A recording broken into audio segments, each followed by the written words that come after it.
It's the fourth installment and final installment of this month's topic, Worship is a Lifestyle. What you're about to see is a conversation between some of our Elevation worship leaders. And we've been talking about worshiping through your words, worshiping through your actions. And this week, it's all about worshiping through your gratitude. Are you grateful? Maybe that's a question that you can start asking right now. But maybe you have just kind of scrolled past this channel and you're like, what the heck is this? Well, hit that subscribe button, click the bell for notifications in case we drop any episodes that you might want to see. But if you're in an E-group right now, start to take notes. Don't let your leader do all of the work. You're gonna be able to have some conversations about this, and we want you to dive in together with them, okay? Are you ready? It's gonna be good. Let's do it. Let's sing it. You are grateful. Okay, no. We'll let them do that work. Check it out.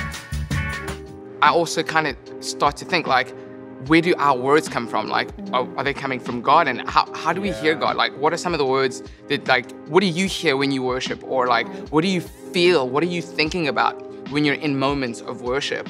I think I have to remind myself that he's like purposed worship for himself, like glory, but because he's so good and he loves us.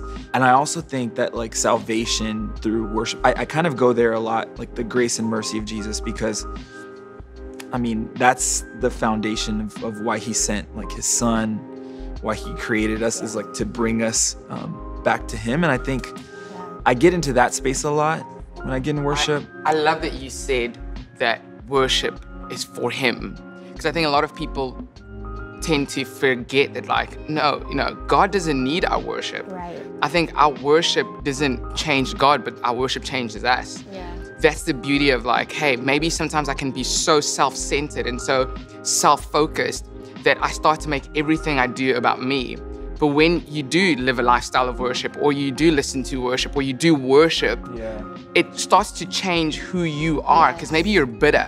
Yeah. But when you start singing about God and you start kind of reaching out to other people, there's no way I can be nice to you if I'm super bitter about myself. Something for me that always causes me to be so grateful in any moment of my life when I look at it is the fact that, like, the moment I get into this worship setting or corporate worship or whatever I'm doing throughout my day and realize that the God of all the universe would choose to be with me in this moment.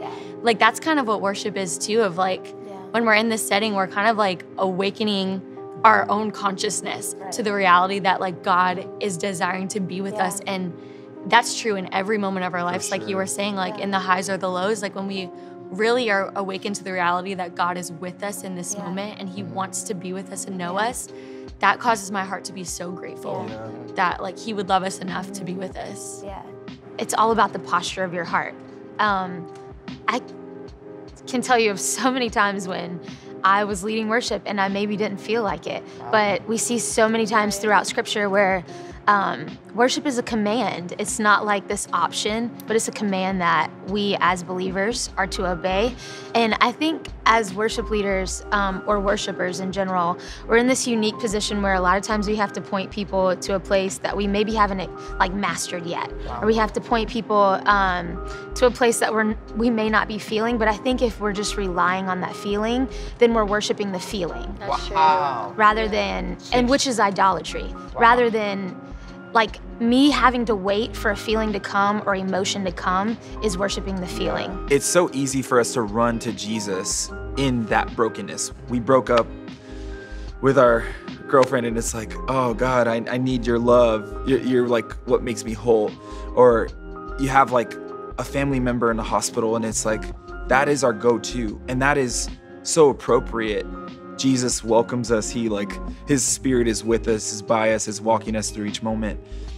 I think what's less common and it's pretty interesting to kind of take a note on is like when we don't feel anything. You were talking earlier about like just falling in love with feelings versus like truth and understanding. I think that's where it's hard for us when things are going well, but we have to stay grateful for who and how faithful he is. And I don't know, I don't want my life to be just like filled with praise and broken moments. Like I want to get good at worshiping when things feel normal. And I don't want to just like see him when I'm like broken. I want to get good and consistent at just like loving him day to day. We believe in the youth.